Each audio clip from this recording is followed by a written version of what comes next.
What's good, YouTube? It's your boy Lethal Left back again with another Division 2 video. And today I'm going to be going over the best ways to increase your DPS for the occupied dark zone. Now, obviously, you guys know about specializations and that you unlock them at tier 30 right after the end of the main campaign. But what a lot of people don't realize is specializations carry more than just the weapons themselves, but actual perks.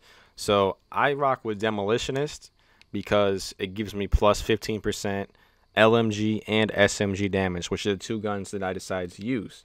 I like LMGs because they have large mag sizes, and SMGs because, they really have high damage at short to mid-range gunfights. So obviously, if you're one of these players, I would definitely recommend going with Demolitionist. Survivalist, it's mainly going to be with ARs and shotguns. So if you use an AR and a shotgun, I would recommend going with Survivalist because that 15% boost is actually going to be really important. And then Sharpshooter, unfortunately with Sharpshooter, it's only one 15% boost. You don't get two options. You do get a 15% rifle increase when you get tier 3 of that, but that's about it. So keep in mind, those specializations, they do come into effect, and they do impact how much DPS you are actually doing in the occupied dark zone. Also, if you guys played Division 1, you should be pretty familiar with gear sets. Obviously, gear sets, they've toned down from Division 1, as everyone remembers the Sentry Call, shotguns, and the, all the skill power builds that they had in Division 1 that made sticky bomb players go crazy. Which is why they pretty much took out the sticky bomb this game. So the ones that I like, as I touched on before, is the Sokolov. It depends on what type of player you are. If you're an assault rifle player, obviously go with the Fenris. Get that 10% assault rifle damage. Providence, I think, is really good if you're going to get tier 3. Get that 5% weapon damage because, it's really a gear set that is pretty balanced. So you're going to be getting the skill power, the health, and the weapon damage. So it's a little bit of everything. It's not bad to use. Douglas and Harding is very good for DPS players. If you just solely want to be melting people in the dark zone, this is going to get you up 10% crit damage, 7% crit chance with 3 slots. So if I were going to try to go for high DPS, I'd probably go Douglas and Harding to tier 3. I'd go Sokolov tier 2. So that I'd have 8 and 10% SMG plus the what was it? So 8% crit damage plus the 10%, so 18% crit damage plus the 7 chance crit chance plus the 14.5% on my SMG already. So it's 21% crit chance, 18% crit damage, just like that, without even touching upon the other 2 slots that you'd have. Well, you'd have one less. You'd have 1 slot available. So I'd probably go Wyvern just to get that extra 7% crit damage. You're only going to have 1 slot remaining because you've used up 5 with those 2 gear sets. So you could go Wyvern. You can go, trying to look.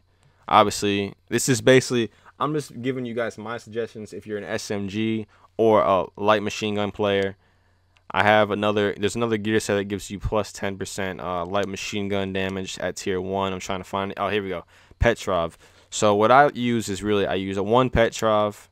For myself, I would use 1 Petrov, 2 Sokolov, and then 3 where was it? 3 Douglas. So 1 Petrov, 2 Sokolov, 3 Douglas. I think that would maximize my DPS as far as, with the talents and all the other stuff. You can do whatever with that. I'm just giving you based on the brand set gear bonuses. Those are what I think are the best to increase your damage output. Obviously, if you're not using an SMG or a light machine gun, if you're using a shotgun, or if you're using, a marksman rifle, there's going to be other gear sets you can use. I think there's one that gives marksman rifle damage, so you can use the Overlord. I don't like the Overlord because it's really only one of them is good, and it's more of a PvE build because of damage to elites. Same thing with the Fenris, protection from elites. I don't like that shit. So those are really the best ones that I believe for the dark zone. Gear mods, obviously you can, it's pretty self-explanatory. You put these in your gear slots.